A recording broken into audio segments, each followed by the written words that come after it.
હા, તો બાળ મિત્રો કેમ મજામાં? રમવાનું કેમ ચાલે છે? નથી રમતા આજકાલ? અરે રમવું જોઈએ ને ભલા માણસ. રમવાથી તો આપણી શક્તિઓ ખીલે, મજા આવે રમવાની. એમ કે ભાઈ બહુ રમવાનું, બહુ રમવાનું. થાકીને લથપોત થઈ જાય ને ત્યાં સુધીનું રમવાનું. આજે આપણે એક વાત કહેવાની છે, તે બાળ ઘડતરના પ્રયોગો એ નામની એક પ્રેરક પ્રસંગોની ચોપડી છે, તેમાંથી લીધેલું છે. બાળ ઘડતર કરવા માટે આપણા જે બધા મહાન મહાન વ્યક્તિઓ ભેગા થઈ ગયા, મોટા થઈ ગયા, તેની પાછળ કંઈક એમના નાનપણના જીવનમાં થી જ સંસ્કારો સિંચાયેલા હતા અને એ સંસ્કારો જ એમને આગળ લઈ ગયા. તો આવા જ સંસ્કારોમાં આપણે એમ કે ભાઈ જો સૌથી અગત્યનું કંઈ હોય તો તે છે પોતાની ભૂલ સ્વીકારી લેવી. આ દુનિયામાં માણસ છે ને તે ઘણું બધું કરી દે, બધું કરી નાખે, ભલભલાને એમ કે મારી આવે, તોડી આવે, ફોડી આવે, પણ પોતાની ભૂલ સ્વીકારવાની વાત આવે ને ત્યાં એને એમ કે ભાઈ ઠંડો પડી જાય. એ કોઈ દિવસ કે ફેફે જ કહી ના કરે કે પોતાની ભૂલ સ્વીકારે નહીં. તમે બાળ મિત્રો એમ કે તમારાથી કોઈ ભૂલ થઈ જાય, તમારાથી કંઈક કશું ફૂટી જાય, કંઈ તૂટી જાય, પેન ખોવાઈ જાય, ચોપડી ફાટી જાય, તો તમે એને ભૂલ સ્વીકારી લો છો. આવો જ એક પ્રસંગ એક આપણા સાને નામના ગુરુજી, એમને એમની માતા પ્રત્યે એટલો બધો પ્રેમ કે માતા કે તે જ એમને માટે ગુરુવાણી. માતા બોલ્યા એટલે એમને માટે ભગવાન બોલ્યા બરાબર. માતા એટલે એમની બીજી ભગવાન. આમે એમ કે ભાઈ માતૃદેવો ભવ, આપણને ખબર, પણ એમને માટે માતાજી એકદમ એવી રીતનું રૂપ હતું કે ભાઈ માતાજી કે એટલે ફાઇનલ. તો આવા શાનેજી એટલે ગુરુજી એમને જે આપણે કહીએ છીએ તે, એ નાના હતા ત્યારે એમને ખૂબ વાંચવાનો શોખ, પણ ગરીબી એટલી કે ચોપડીઓ લાવવા માટે બી પૈસા તો જોઈએ ને. પણ એમને એટલો બધો વાંચવાનો ગાઢો શોખ હતો કે જેની કોઈ લિમિટ નહીં. તો એક દિવસ શું થયું કે એમના ઘરે એક મહેમાન આવ્યા. તમારા ઘરે બી મહેમાન આવતા હશે ને? મહેમાન આવે તો શું કંઈક પેલું બિસ્કિટનું પેકેટ લાવે કે આપણને આનંદ થઈ જાય કે આજે તો મામા આવ્યા છે ને, કાકા આવ્યા છે ને, દાદા આવ્યા છે. તો એવી રીતે એમની ઘેર એક મહેમાન આવ્યા હતા. હવે મહેમાન આવેલા એટલે એમ કે એમણે તો પેલો પોતાનો જબ્બો બબ્બો કાઢીને ટીંગાઈ દીધો અને પછી જમ્યા અને આરામ કરતા હશે. તો એ દરમિયાન આપણા આ જે ગુરુજી ખરા તેમને જોયું કે સારું આ એક મોકો છે એમ કે ભાઈ, એટલે એમણે પેલા મહેમાનના શર્ટના કે જબ્બો જે કંઈક હશે તેના ખિસ્સામાંથી 5 રૂપિયાની નોટ કાઢી લીધી અને 5 રૂપિયાની નોટ કાઢીને એ તો જતા રહ્યા ભાઈ.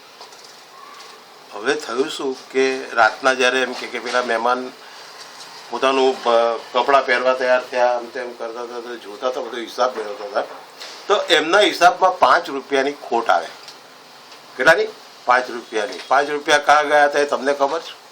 મને બી ખબર છે, પણ પેલા મહેમાનને ખબર નહોતી કે ભાઈ 5 રૂપિયા કાં ગયા. ગુરુજીના મમ્મી પપ્પાને ખબર નહોતી કે આ 5 રૂપિયા કાં ગયા, કોણે લીધા, કેવી રીતે ગયા. ત્યારે પેલા મહેમાને બહુ તપાસ કરી આમ તેમ કે ભાઈ આ 5 રૂપિયા આજે કોઈ આપણા ઘરે બીજું કોઈ બહારથી મહેમાનસ આવ્યું હતું કે જે ચોરી કરીને લઈ ગયું હોય, અથવા તમે કોઈ લઈ લીધા છો, પણ કોઈને કશી ખબર ના પડે. એટલે માતાજીને કંઈક રહેવાયું નહીં એમ. એટલે ગુરુજીને માતાએ પૂછ્યું કે બેટા સાનું, આટલું બોલતામાં તો એમ કે ભાઈ સાનું એટલે આપણા ગુરુજી ની આંખમાંથી દડ દડ દડ દડ આંસુ વહેવા માંડ્યા અને એમણે કહી દીધું કે હા માં, મેં 5 રૂપિયા એમના ખિસ્સામાંથી ચોરી કર્યા છે.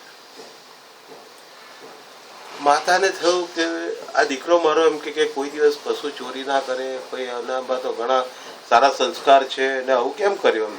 એટલે એણે માએ એને પ્રેમથી પૂછ્યું કે સાનું બેટા તને કેમ 5 રૂપિયા ચોરી કરવી પડી. એટલે ગુરુજીએ કહ્યું કે માં મારે એક ચોપડી લાવીને વાંચવી હતી અને એ ચોપડી લાવવા માટે પૈસા નહોતા મારી પાસે, એટલે મેં આ મહેમાનના ગજવામાંથી 5 રૂપિયા લીધા, ચોરી કરી અને એ 5 રૂપિયાની આ ચોપડી લાવીને વાંચવા માટે મેં લીધા છે.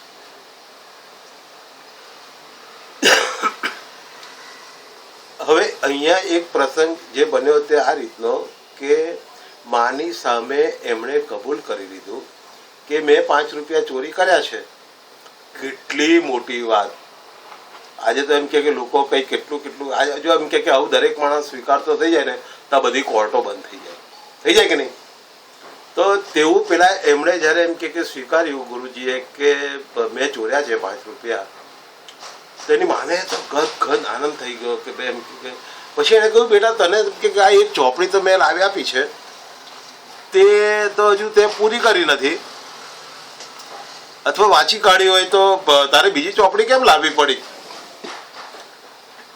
તારે એણે એમ કે ભાઈ કહ્યું કે કઈ ચોપડી બા, તો કે પેલી ચોપડી નથી લાવ્યા કે આપણે કદી ચોરી કરવી નહીં.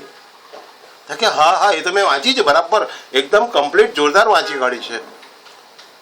તો કે તે એ ચોપડી વાંચી, કઈ ચોપડી વાંચી?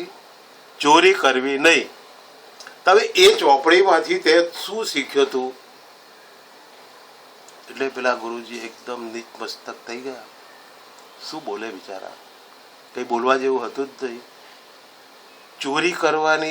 ચોરી નહીં કરવાની એવી ચોપડી એમના માતાજીએ લાવી આપેલી, વાંચી અને પાછું એમણે કર્યું શું?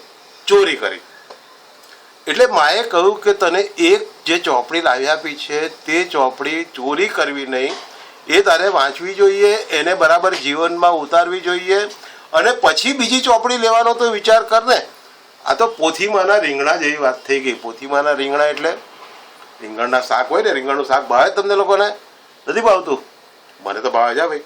તો એ રીંગણ એમ કે છે ને પોથીમાં હોય તેનું કંઈ શાક થાય. પોથી એટલે ચોપડી, આપણી બુકમાં એમ કે રીંગણ હોય તેનું શાક થાય? ના થાય ને. એટલે એ તો બધા પોથીમાંના રીંગણા કહેવાય.